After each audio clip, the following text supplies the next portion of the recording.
It's a Teen Talk Skating podcast where I embarrass myself.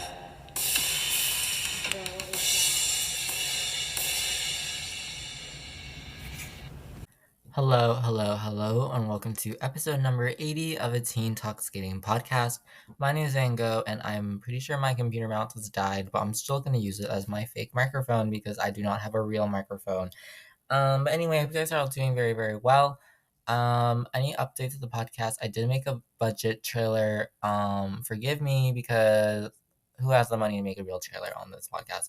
Not me for sure. But anyway, I am unfortunately going back to the American public institution we call school next week, unfortunately. But obviously, I'm still gonna keep on recording and uploading episodes, so that's not a huge worry. I guess it's more like I want to complain and vent rather than it's important for you guys to know. But yeah, I am going back to school, so I'm still kind of disappointed about that. But I'm still gonna make episodes and everything, and definitely will be covering this whole Olympic season. So I'm not worried about that at all. But I hope you guys are all doing very well. If you're doing work, I hope that's still going well. If you're going back to school, I hope you're getting off to a good start. Maybe you've been in school for a long time already. I don't know. But I'm going back to school personally next week, which is again pretty unfortunate. But it's okay. I guess that has to happen because I still need a job because this podcast is not my job, really. Unfortunately, I would love to be a commentator. NBC, anybody? CBS want to hire me?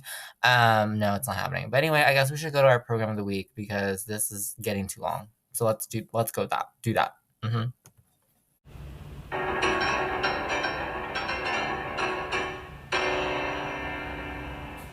Program of the week. Okay, our program of the week this week, I cannot say that. I cannot English today either. Our program of the week this week is from the 2023 edition of Skate Canada International, and that is Maddie Schizas, Madeline Schizas, and her free skate. This free skate is set to Summertime from Porgy and Bess by George Gershwin. It's performed by Ella Fitzgerald and Louis Armstrong. If you know Summertime, it is quite a classic of figure skating. I wouldn't say it's necessarily a warhorse, but it is quite a classic song to listen to in figure skating. Summertime from Porgy and Bess. You will know if you've listened to it, you will know that it is a very classy piece. It is very, very classy. It's giving very much 1920s, 1930s, New York City, leaning out your balcony, kind of like Breakfast at Tiffany's vibes almost. But this song is so classy, and I think it really perfectly fits Madeline Sealis.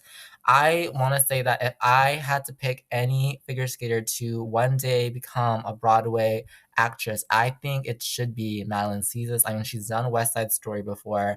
I think that Madeline Sealis is kind of a genius at the facial expressions in this program. It shows her acting ability so well. It really carries through. Just the looking at the judges is so focused. It's so there. It's like she's hiding something very mischievous inside her. I love this particular moment. She's going into some crossovers, and before she does that, she like leans her head up at the judges and like, hey, give me some good scores. You know what I mean? It's like a little like gentle like upward nod, and it's just a great moment. The jumps in this program are so beautiful as well. There's this triple toe at the beginning of the program, and after she goes into these kind of winding, swinging twizzles. That's really beautiful. Her triple flip, it's so satisfying how it kind of goes up, rotates, comes down. Just beautiful, clean, perfect. Um, my favorite jumping pass in this program has to be her triple loop, double toe, double loop combination because it just goes up, up, and then up again.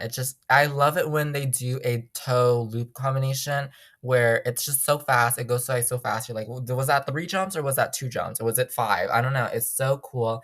And then after she does that, she kind of like shushes the judges. She puts her finger in front of her face, like, you guys did not hear that. I don't know. It's just so good. Madeline Caesar, she's just an actress. I want to say that Like she's just so good at expression, and I think choreographically in this program there's not good moments as well. Good use of arms throughout the step sequence in the middle of the program. The step sequence as well. There's this moment that she pauses right on the upbeat of the music, and she poses a little bit, and it adds so much character to the program that you can really appreciate. The choreo sequence has to be a big highlight of this program, obviously, because it again plays on that big trumpet climax in the song, and she puts her spiral out right at the beating of that the rhythm of that trumpet. It's so great. And then she doesn't put her foot down, she moves into another spiral position. It's so good there. And, going into the last double axel, it's just perfect. She does a little cool split jump moment, and she goes into her Bielmann spin. Bielmann spin, it looks great. And what I love about Maddie Skis is that when she finishes her program and she knows it's a good program, she really does break character. She breaks out of this, summertime Ella Fitzgerald vibe, and she breaks out of character. She's like, yes, I did that. And I think it's a really charming moment. I really do enjoy Madeline Skizes and her skating. All the best wishes for her for this upcoming season, obviously. And yeah, that was the program of the week. Go check it out after you listen to this episode. Madeline Seizes Her Free Skate to Summertime by George Gershwin, performed by Ella Fitzgerald and Louis Armstrong from Skate Canada 2023. Go check it out. But it is now time for our main episode. So let's do that. That was your program of the week.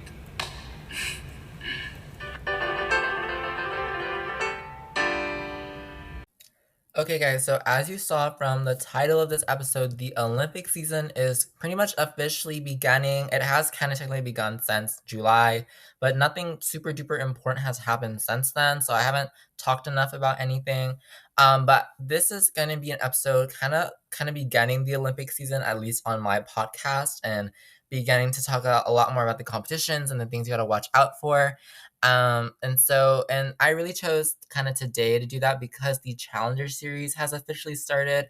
The Challenger Series being obviously a set of senior international competitions that a lot of big names go to. The one starting this weekend is called the Challenge Series Cranberry Cup in the US, and I think it's in Boston or something. I have no idea. But it's the Cranberry Cup, and there's a lot of big names there, like Isabel Levito is skating there. And so I really do think that this is a good opportunity to officially open up the Olympic season of figure skating. And I will not be talking about the Cranberry Cup specifically this week. I will actually be talking about it next week.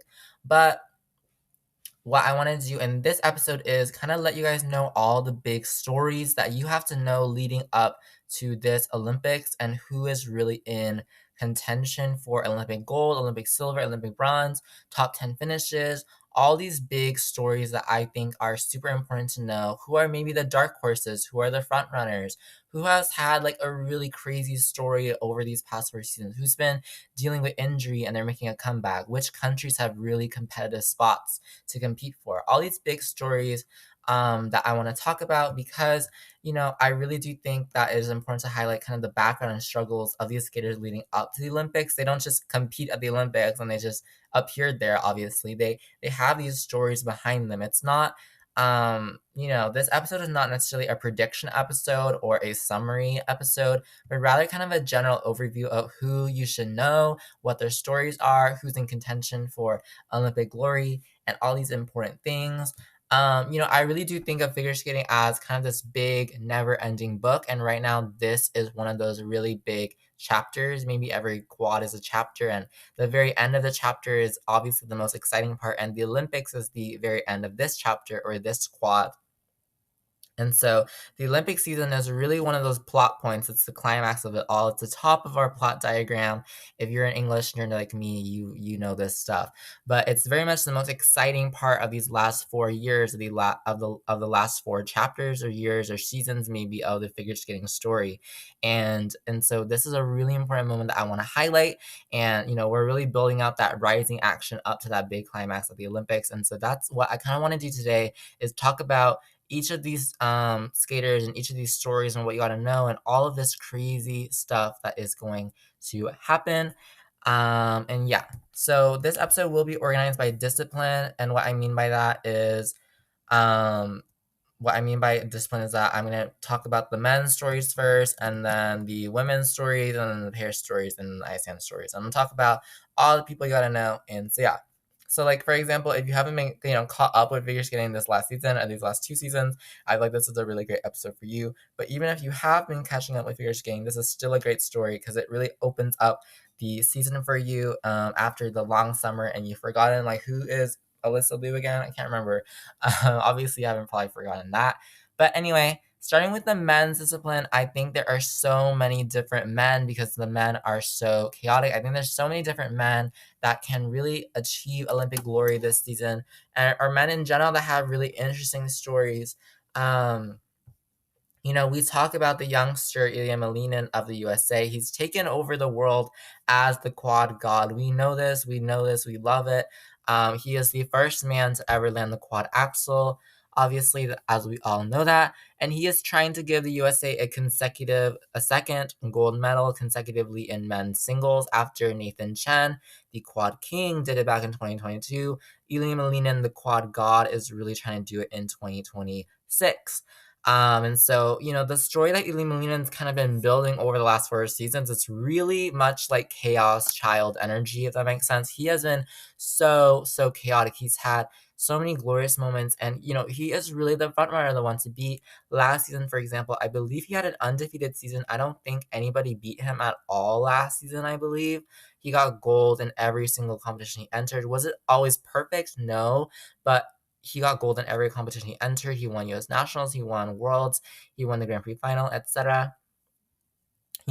Coming into this Olympic season, he is really much the front runner, Ilya Molina, and he is here to prove that he is the one to beat. He is the one to continue to be beaten. He is the one being hunted. He is not the hunter necessarily. He's the one being hunted. He is this very elusive skater that I think a lot of the other men are really trying to catch up for, and he's really hoping to bring a lot of glory to the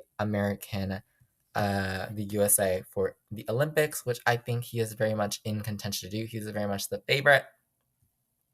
From Japan, though, we have a big challenger in Yuma Kageyama, who very much, I think, carries the legacy of, Yuzuru Hanyu and Shoma Uno in Japan, also maybe of, Daisuke Takahashi, and all this very large, great legacy of Japanese men skating in Japan, this long history of it.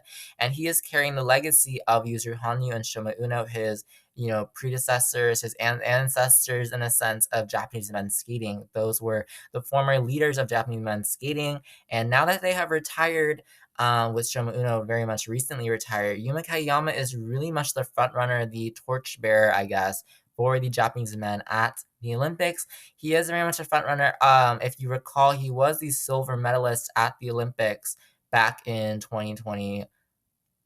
I don't know what I'm saying. He was the silver medalist back at the Olympics in 2022. Yuma Kageyama is hoping to get another medal, hopefully that gold for him. He is a front runner. He has, however, struggled with, a few consistency issues over the last few seasons. His quad flip, for example, has not been the most consistent jump, but he proves to be probably the most artistic man out of this top pack, this top 3, this top 5.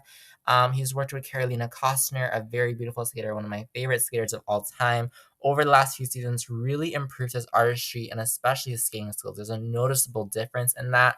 And so he'll be hoping to balance both his technical side and his artistic side, but really hoping to land all those quads and jumps that he can get the score and hopefully catch up to Ilya Malinin, who, he's been chasing, he's been the hunter, and Ilya Malinin has really been the hunted for a while. I feel like Yuma Kageyama is really hoping to build up to that.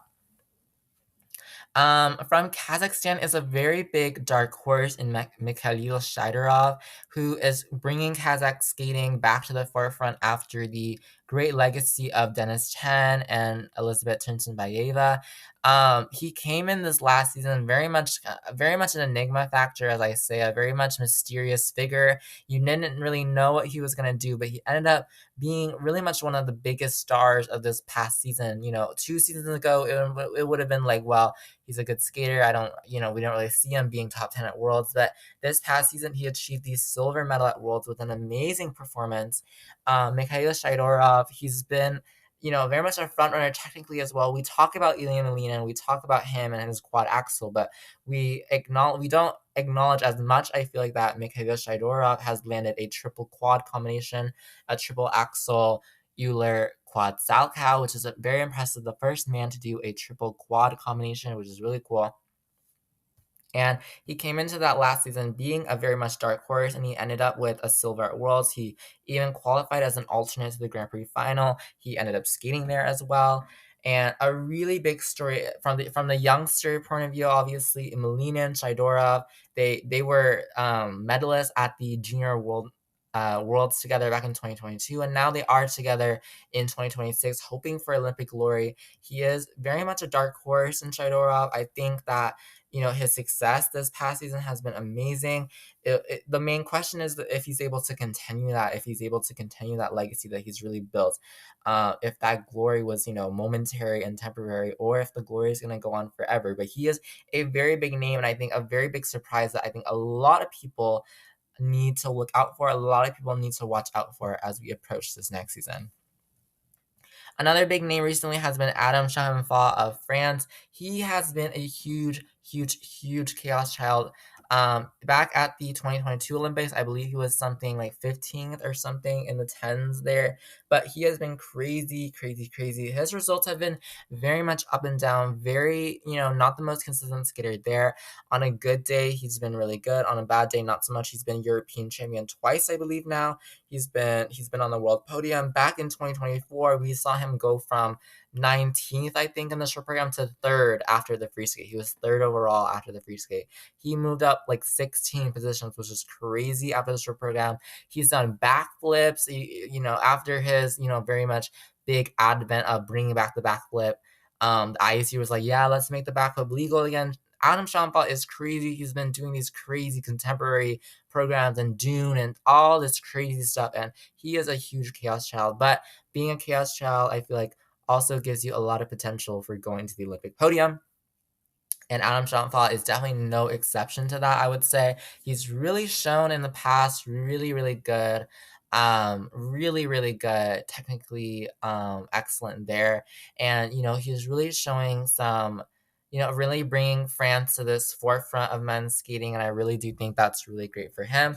But anything can go with him. Honestly, I could see him on the Olympic podium. I could see him not there. I have no idea. He is quite interesting. And I think that it is going to be a very interesting story this season with him. But I do think we cannot neglect to mention the artistry of Jason Brown of the USA. Jason Brown, he is, older than the rest of the field. He is 30, I believe now, I think. And a lot of people have pointed out saying that's kind of on the older side of figure skating. And I think Jason Brown is here to kind of prove that wrong. A lot of people have said it's old. 30 is old in skating. And yes, 30 is very much above, I guess, the average age range for skating. But I think what Jason Brown proves here is that age is really just a number. I hate to be cliche, but age is really just a number, because I honestly think Jason Brown has the most youth in his skating out of anybody here. Jason Brown, who's really brought in a lot of youth and a lot of artistry into his skating. Every program just feels that he does feels original. It feels different. It's just like no one can really replicate the artistry of Jason Brown. We've seen him do contemporary. We've seen him do classical. We've seen him do this and that.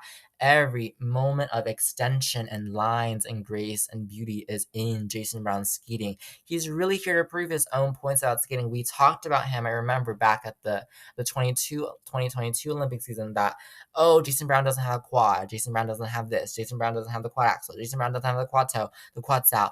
And Jason Brown is here to show you that not having quad does not mean you're a bad skater. He has been able to get top 10 finishes here and here and here, time and time and time again.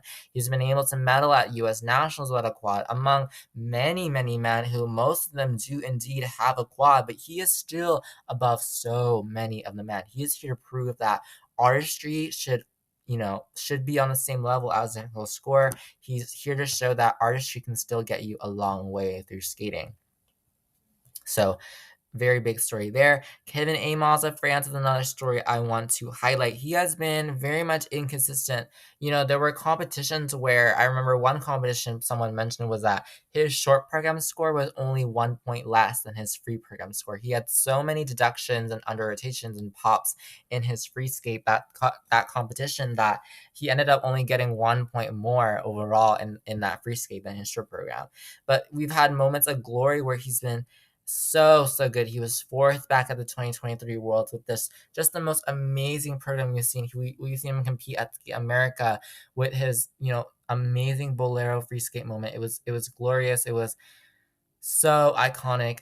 We've seen him compete at Europeans and he's failed to qualify to the free skate. We've seen him at Europeans and he's placed like 18th when a lot of people thought he was going to be top five. You know, this season for Kevin Amos is all about finding redemption amongst this, pattern of inconsistency that he's had. A lot of these mistakes in his program, and maybe they happen because of this or because of that, but it really is all in the past for him. And he's really trying to find redemption in this season and hopefully put out some good short programs and free skates and be more consistent and hopefully find himself a good spot at a few competitions, including maybe a dark horse spot as an Olympic medalist. We never know. Something else we want to mention is the entire country of Italy, and their men is a whole big deal. I believe the Italian men only have 2 spots for the Olympics, and so it will be a big deal as who will compete in the Olympics, especially considering that Italy only has again 2 spots at their own Italian Olympics, and so it will be a big deal. It is a big battle between, I believe, 3 men, maybe 4 men. I think 4 men would be good too. It is a really big battle between Matteo Rizzo, who has had a lot of injury and a lot of struggle, but he is very much the veteran in the field. It's a struggle between him and Daniel Grazel, who had a very mysterious doping scandal going on. He came back to competition this past season, and he's doing well, I guess. It's a battle with him and Nikolai Momola, the youngster who was competing on the juniors this quad, but has made a very big transition into the seniors. He's medaled at Europeans this past season. And it's another big battle between Gabriele Frangipani, who is a very good skater who has been a little bit overshadowed by these other 3 Italian men, but he has the firepower in his technical score to be able to do for it. A very similar case we see in Japan. There are so many men. Japan has 3 spots for the Olympics. We have Yuma Kageyama in the mix. We have Shun Sato in the mix, Kalmura in the mix, Tetsuya Sugoi in the mix, Kazuki Tomono is in the mix. All these men are very much struggling for the 3 Japanese men's spots. And I will probably make a separate episode about who is going to go to the Olympics and who I think is maybe not going to the Olympics, but that is kind of it for that. But yeah, I think in the men, you're really going to see a lot of unexpected things. I don't think that the men is necessarily predictable. Olympics, I don't want to make predictions too far because it's just too far ahead in the future. But I think what you should expect from this season in men is so many different moments, so many different unexpected things. And I think that is what you're going to see. In the women's, however, the women have so many stories as well. Kaori Sakamoto and Wakaba Higuchi are both entering their last season. They've confirmed it. That is their last season. They've basically confirmed it through their music choices, honestly. Actually, that this is their last season. Kaori Sakamoto has been the biggest conversation of the women's field over the last 4 seasons. She is a 3-time world champion. She was the Olympic bronze medalist back in 2022, and she is making her swan song this season. She is saying goodbye to competitive figure skating, and so what we hope to see from Kaori Sakamoto is hopefully hopefully for her a lot of Olympic glory. She's been very much the leader of the entire, figure skating world for the women's discipline.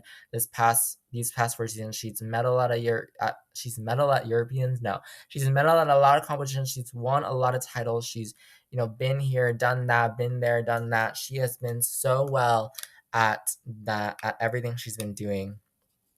And she's making her swan song, and she really wants to, really achieve a good season for sure. And the same thing as I said with Wakaba Higuchi, also of Japan. Wakaba Higuchi, we go back to 2018. She was the world silver medalist back in 2018, and she's still skating. She's still fighting since then. She's had very much big struggles with artistry. She's had not artistry, injury, but she's been making a comeback. She's won her first Grand Prix this past season. She is still going strong despite all those issues with injury that she's had over her career. But she is making again her last big splash this season. With the Japanese women, there is a huge fight for the 3 Japanese Olympic spots. Sakamoto is in the mix. Higuchi is in the mix. Who else is in the mix? Yuna Aoki is in the mix. There is Mako Yamashita. There is Mone Chiba. There's so many women in Japan that are fighting for those Japanese Olympic spots. Luna Hendricks of Belgium is having a very big season, I think, because she's making a return. She did not compete at all basically last season except for one competition, and then she struggled a lot with injury and got surgery and got physical therapy and all these very unfortunate things. She had a lot of momentum coming into this quad. She was the 2022 world silver medalist, the 2023 world bronze medalist, and Luna Hendricks really making a big return. She is a very much an enigma factor, as I said, because Luna Hendricks is very much not was not very widely discussed last season. She didn't make her appearance on the international stage on the ice last season, and so she's really coming here with a lot to prove and hopefully making a huge comeback. Before her injury, she was very much seen as one of the biggest front runners for titles, for spots for the Olympics, and so she is here to really recover back all that attention and hopefully getting an Olympic medal for Belgium, their first in quite a while, if she is able to do that. But I think one of the craziest stories, probably this quad, one of the most bizarre, the weirdest story has to be Alyssa Liu of the USA. We talk about Alyssa Liu, we talk about her, and we talk about how at the age of 16 she retired after 2022 Olympics and going to Worlds and becoming world bronze medalist. She was like, "That's it. We're done," and that's it. That was supposed to be it. And for a long time we almost forgot Alyssa Liu. Oh yeah, she medaled at Worlds. We forgot about that. And all of a sudden in 2024, in the spring of 2024, she comes back to skating. She announces on her Instagram with a very dramatic video that she is making her appearance back on the ice in competition. And this has to be one of the craziest stories to happen because she comes into the 2024-2025 season as with someone with a lot of random thoughts about her. There were high expectations, there were low expectations, but she came back to skate, I think, on very much her own terms. She came back to skate because she loved to skate. And Alyssa Liu made this monumental comeback. Her early season wasn't as good.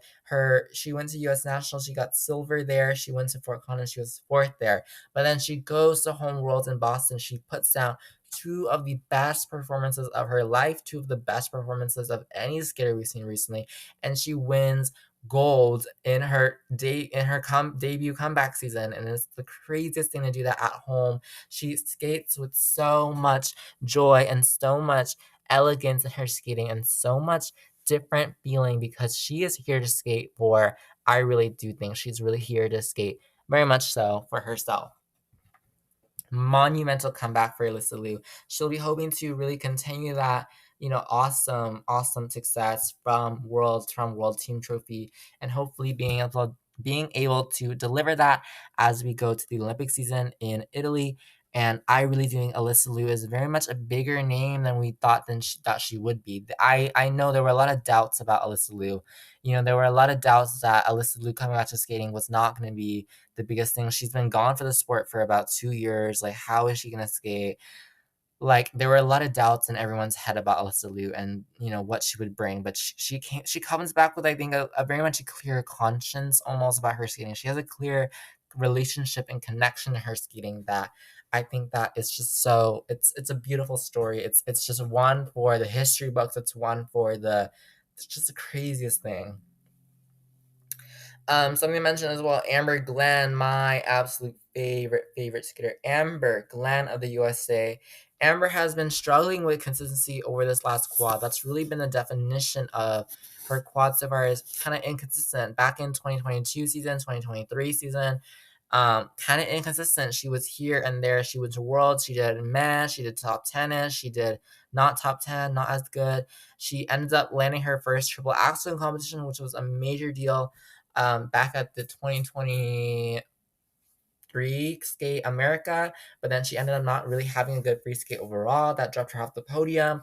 It's been like this kind of here and there relationship. She's been US national champion twice now, but she's also had a lot of struggles with consistency and that triple axel and those triple triples and popping the jumps. But I think what all changed was after the 2024 Worlds, she I believe started going to see more into her the mental side of her skating, the therapy, and the sports psychologist kind of side of her skating, and she ended up really coming back in for the 2024-2025 season. She was undefeated the entire season leading up to Worlds. She won both of her Grand Prix, one of her Challenge Series assignments, the only one she did actually. She won the Grand Prix final. She was doing so well. She was landing the triple axel over and over. She was landing the triple axel both in the short and in the free, which is so impressive.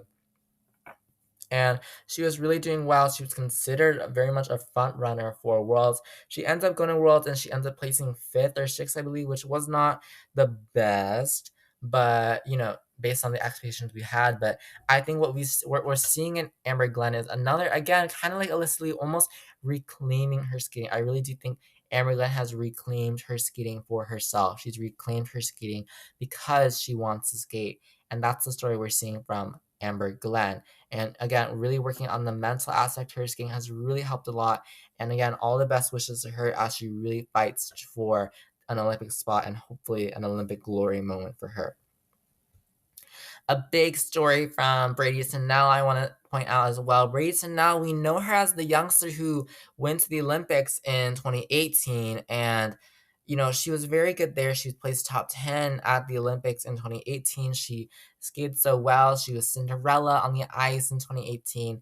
And then we had so many good years with Brady Snell. She qualified for the Grand Prix finals. She placed top 10 at Worlds. She was seen as queen of consistency back then. And that all changed when she got injured in 2021 leading up to 2022. She has to unfortunately withdraw from nationals, and she ends her bid for an Olympic spot in 2022. But she did not end her career there because she is trying to make the Olympic team again in 2026 after making it back in 2018 and missing the 2022 Olympics. Inspirational story here. She's been injured and injured and injured and injured just so many times, unfortunately, over these past few seasons. But she is building back. She has shown that she is building back because she went to Four Continents, for example. She placed second with a silver at Four Continents, which is a huge competition above a lot of other women who previously were, scoring higher than her. She went to this smaller competition in Poland in March of 2025, and she scored like 220 or something. It was super crazy, and she's shown that she can very much do very, very good free skates and very, very good short programs and add a lot of personality. She is here with a new fighting spirit in her skating is what I want to say. There is a new noticeable difference in this version of Brady Tennell. This is the Brady Tennell who has fought to get to every competition, every second of her programs, and it is so satisfying to watch. Something else I want to point about this next generation here is there is a very big youngster generation in skating that is coming up for the women. Jia Shin, for example, is the biggest, I think, story from the youngsters this season. She is from South Korea. She, I believe, is a she is a four-time world junior silver medalist, and she's been to the junior Grand Prix final, and she's medaled there as well. She's won a lot of junior events. She's done a lot of junior things. I believe at Korean Senior National, she's placed second. I don't know if she's won before, but no idea.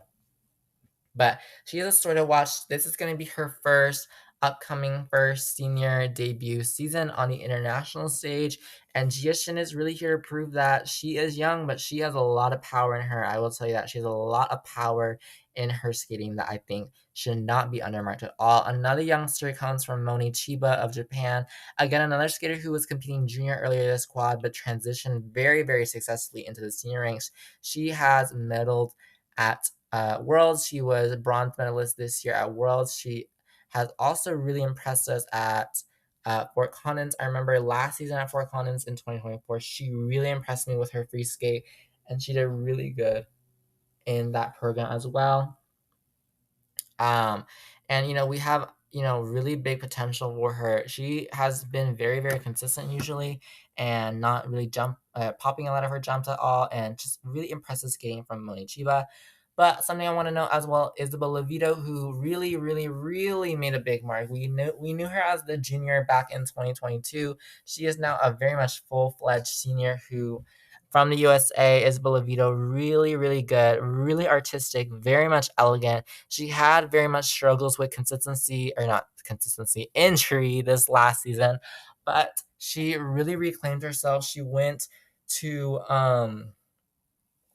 missed US Nationals, she went to Worlds, and she skated so well at Worlds for a fourth place finish at Worlds, I believe. Very, very talented, very, very good for Isabel Oviedo of the USA. Again, really proving that the youngsters have things to say as well. She is very much a dark horse for me for the Olympics. Very much a big potential. She's going to Italy, where her mother is from, I believe. So it will be paying a lot of homage, I don't know, to her Italian heritage in Italy. It will be a very, very big competition for her, and she is really here to show that she too has a voice in skating. And as a whole, the U.S. women have a lot of big deals. There's a lot of skaters in that. Alyssa Liu, Amber Glenn, Brady Tennell, Isabella Vito, Star Andrews, and oh my God, who am I thinking of? Sarah Everhart. Star Andrews, Sarah Everhart. Who else was it? Oh my gosh, I'm missing someone big, probably. I'm missing someone big. But again, a lot of big names in the U.S. women's field. That will be a very competitive one as well. But like I said, I will make a separate episode probably on that. Moving on to the pairs, we have very big, crazy stories in pairs. We have Stellato and Deschamps, for example, Deanna Stellato and Maxime Deschamps from Canada. They're having one of the craziest stories. Deanna Stellato, I believe at the age of 41, became one of I think the oldest world medalist ever. She came back to skating after I like 20 years 15 years, something crazy like that. She came back to skating after like 20 years off from the sport to go compete in pairs. And she meets Maxime Deschamps, who's had, a flurry of partners before, but this one stuck. Stellato Deschamps having one of the crazy stories with their, so much glory. They went to Worlds in 2024 in Montreal in Canada, skating at home, and they ended up winning there. It was one of the most glorious stories ever of this pair coming back from so many years of experience, so many years of this and that. Deanna Stellato becoming one of the oldest world medalists ever, and just having a crazy story together. And they, maybe we're not the most consistent this past season, but they're really trying to show a lot of consistency and hopefully bring Canada back an Olympic medal in pairs. The German team of Hasse and Volodin is a new partnership. Minerva Fabian Hasse was previously partnered with Nolan Siegert. Back in 2022, they went to the Olympics together, but then they ended up splitting after the Olympics. And so she ended up partnering with Nikita Volodin, and they are a very new partnership, but a partnership striving to prove greatness. They are a very interesting, unlikely story because you see all these new partnerships, and they usually take quite a few seasons to get there and get a lot back from that new partnership. But Hasse and Volodin end up like kind of immediately, very much immediately building that prowess, building that success. They won a world medal in their very first season together. This past season, they were super close to the gold. They got silver, but they very much, I think, could have been gold. And yeah, and again, really trying to show that just because they have a new partnership does not mean they are not good. They are really trying to strive and prove a lot of greatness and success. And then, yeah, in the pair seal for Japan, we have the Japanese team of Miura and Kihara, who have had a lot of greatness over this last quad. They've really built themselves to be the front runners of the pairs field. For example, back in 2023, they went to Worlds in Japan at skating at home, and they won there. And they did struggle a bit last year with injury, and then this past season in 2025, they won the gold again. they've struggled with injury, but they're looking for redemption and bringing pride to Japan, especially as I have noted before in previous episodes that Japan is not so well known for pair skating and not so well known for ice dance. There is a huge emphasis on the singles discipline on the men and the women in Japan, but there has not been a huge emphasis on the pairs discipline. And Miura and Kihara have struggled, but they are looking to bring pride to Japan and bring them a pair, a world, not a pair, a world pair, no, an Olympic medal in pairs. They are very much the front runners to do that, in my opinion, and hopefully bring Japan a lot of success in pairs as they have had, just like they have had in men and women. Some other names you want to know, Conti and Macchi from Italy is a very huge pair. They also have medal at Worlds. They also have medal at Europeans. They've been European champions. They are a team that is at times technically excellent. They have struggled in the past before with consistency issues, but they also proven that they can be above the biggest teams in the world when they put a very clean program together. Obviously, Conti and Macchi coming from Italy will be hoping to put together the biggest splash in the world at the Italian Olympics that they are very much hoping for. Okay, now time for our ice dance discipline. The ice dance has so many big names I want to talk about.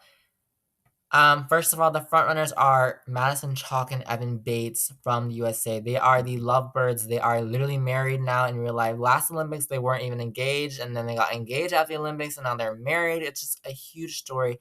The husband and wife team are hoping to prove to the world that they are fit for Olympic gold. They have been the frontrunners. They've been what is it? 3-time world champions now in ice dance. They've been, you know, over on the podiums, over on the top of the podiums, over and over and over again. Chalk and Bates showing with their very eccentric style, their different style, their unique storytelling, their unique scenarios and concepts in their skating that they are going to be the ones for Olympic gold. Following behind them, though, I want to say is the Canadian team of Piper Gillis and Paul Poirier, who are still very much going strong after so many seasons together. I think they've been together since 2012 or 2013. They've been together 13 years, and yet they still bring so much ingenuity and innovation in their game. Every program they do is different. It's special. It's fun, or it's so contemporary and mysterious. And so interesting to analyze. Here to prove something beautiful and strong, they have had such a crazy story. Piper Gillis back in 2023 got diagnosed for ovarian cancer in the middle of the season, and after combating that and beating ovarian cancer, she became a huge advocate for it. It's such a crazy story. What an inspirational story from Gillis and Poirier, really trying to bring back bring some glory to Canadian ice dance after so many struggles as a team personally as well. The Italians, however, the Italian team of Guillaume and Fabri are competing at home, looking for glory after they've competed at 3 Olympics together. They've been together also a very long time. They competed at the Olympics both in 2014, 2018, and now 2022, and now in 2026 in Italy at home. This is very much rumored to be, or maybe not be, maybe, but this is probably going to be their last Olympics together, skating at home, ending it how they want to end it. Guillaume and Fabri are such a strong team, and here competing at home, they are hoping for Olympic glory here, skating at home, in Italy in front of all the home crowd fans. I do think they are Italy's biggest hope for an Olympic medal in figure skating, and they will have a lot of Italians cheering their home team on. We talk about their story. They've very much been mostly third place, sometimes second place at Worlds, but this past season actually they were fourth place, which was a little bit disappointing for them. But they're hoping for a better result, especially at the Olympics, and hoping that will go well for them.